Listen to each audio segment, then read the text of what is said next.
नमस्कार आप सभी को। आज के दिन की शुरुआत हुई 3:30 बजे। 3:30 बजे उठते ही सबसे पहले मैं करती हूँ नाश्ते की तैयारी। तो उसके बाद लगभग 4:30 पौने 5 बजे तक मैं अपनी दैनिक क्रियाओं से निवृत्त हो गई। दैनिक क्रियाओं से निवृत्त होने के बाद मैंने किए व्यायाम और प्राणायाम और उसके बाद नाश्ता वगैरह बनाया।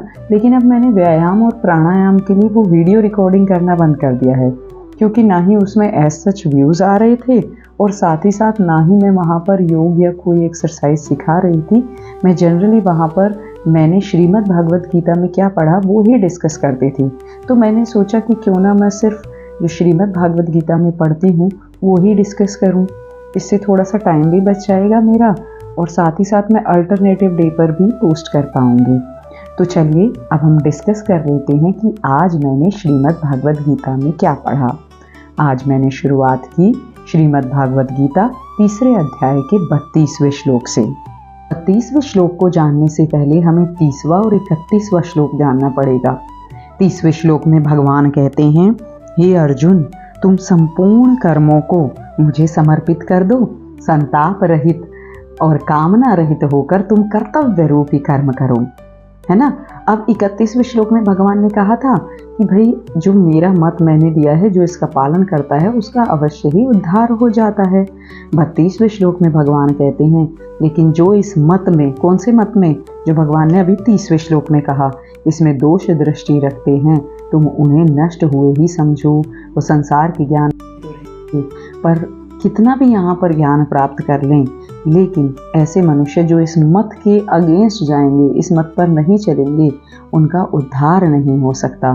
तो भगवान यहाँ पर बेसिकली कह रहे हैं कि तुम भगवान में मानो या ना मानो, लेकिन भगवान ने जो ये बात कही है, उन्होंने ये जो मत दिया है उसको ज़रूर मानो। क्योंकि अगर तुम भगवान को मानते हो तो वो ऑब्वियसली क्या होगा, आपको प्रेम की प्राप्ति होगी। और अगर आप भगवान को नहीं भी मानते हो और तब भी इस मत का पालन करते हो, आप अपने सारे जो कर्म हैं वो समर्पित कर देते हो दूसरों के हित में, तो आपको मुक्ति मिल जाएगी कर्म बंधनों से। आगे भगवान 33वें श्लोक में कहते हैं कि जितने भी प्राणी हैं संपूर्ण प्रकृति को प्राप्त होते हैं। ज्ञानी महापुरुष है वो अपनी प्रकृति के अनुसार चेष्टा करता है, अपनी प्रकृति के अनुसार कर्म करता है, और जो अज्ञानी है वो अपनी के अनुसार। फिर इसमें हट क्या करेगा। तो यहाँ पर भगवान हमें समझाते हैं कि जितने भी कर्म किए जाते हैं वो या तो स्वभाव या सिद्धांत को सामने रखकर किए जाते हैं। अब स्वभाव 2 प्रकार का हो सकता है, एक राग द्वेष रहित और एक राग द्वेष युक्त। मान लीजिए मैं रास्ते में जा रही हूँ, एक बोर्ड पर कुछ लिखा है, वो मैंने पढ़ा। अब ना तो उसको पढ़ने से राग द्वेष हुआ और ना ही कोई सिद्धांत हुआ, यानी अपने आप ही वो जो काम है वो राग द्वेष रहित हो गया। लेकिन जब मेरे किसी मित्र का पत्र आता है तो या तो उसमें मुझे राग हो जाता है या द्वेष हो जाता है। तो इस तरीके से जितने भी कर्म होते हैं वो 2 चीज़ों को सामने रखकर होते हैं, एक स्वभाव और एक सिद्धांत। स्वभाव हमने देख लिया, या तो राग द्वेष युक्त या राग द्वेष रहित। अब सिद्धांत, जैसे मैं श्रीमद् भागवत गीता पढ़ती हूँ, ये सिद्धांत के अनुसार है। और सिद्धांत क्या कहता है? सिद्धांत कहता है कि मनुष्य जन्म जो मिला है हमें, वो परमात्मा प्राप्ति के लिए मिला है, और परमात्मा प्राप्ति के उद्देश्य से कर्म करना, ये सिद्धांत के अनुसार कर्म करना है। ये भगवान कहते हैं कि भाई जिसका जैसा स्वभाव होता है उसकी वैसी क्रिया होती हैं। जैसे अगर शुद्ध और श्रेष्ठ स्वभाव है, क्रियाएं भी शुद्ध होंगी, अच्छी होंगी। अगर स्वभाव अशुद्ध है, राग द्वेष से युक्त है, तो उनकी क्रियाएं भी प्रकृति के अनुसार ही होंगी। इसमें हट काम नहीं आएगा।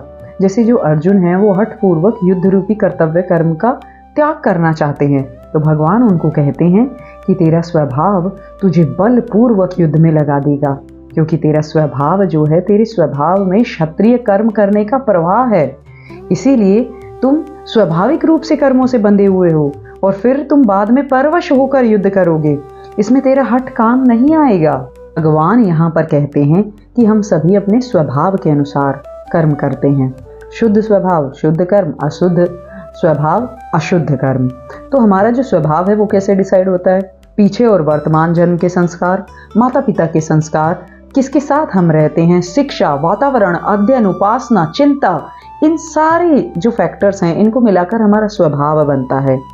और ये जो स्वभाव है ये अलग अलग लोगों का अलग अलग है, लेकिन एक बात जो यहाँ पर कॉमन है वो ये है कि हम सभी अपना जो स्वभाव है उसको शुद्ध करने के लिए स्वतंत्र हैं और हम उसको शुद्ध कर सकते हैं, राग द्वेष रहित कर सकते हैं।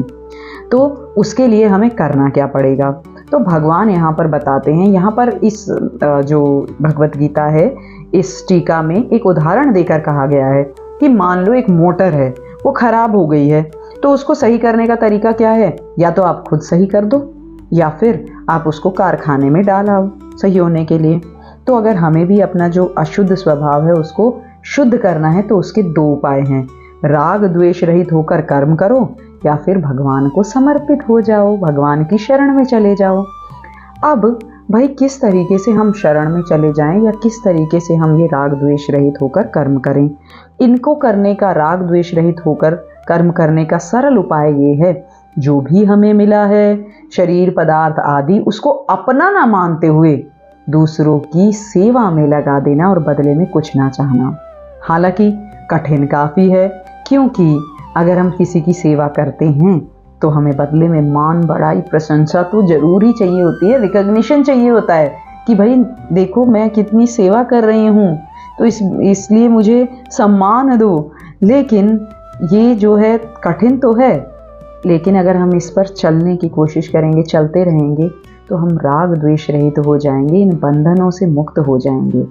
जैसे कि यहाँ पर एक उदाहरण देकर समझाया गया है कि नदी का जो प्रवाह है उसको तो हम नहीं रोक सकते, लेकिन नहर बनाकर प्रवाह को मोड़ जरूर सकते हैं। ऐसे ही कर्मों के प्रवाह को हम रोक तो नहीं सकते, परंतु उस प्रवाह को मोड़ सकते हैं। कैसे मोड़ सकते हैं? निस्वार्थ भाव से दूसरों के हित के लिए कर्म करने से कर्मों का जो प्रवाह है वो मुड़ जाएगा। और जब हम अपने सारे कर्म दूसरों के हित में समर्पित कर देंगे, संसार में समर्पित कर देंगे, तो कर्म बंधनों से मुक्त हो जाएंगे। आज के लिए बस इतना ही। धन्यवाद।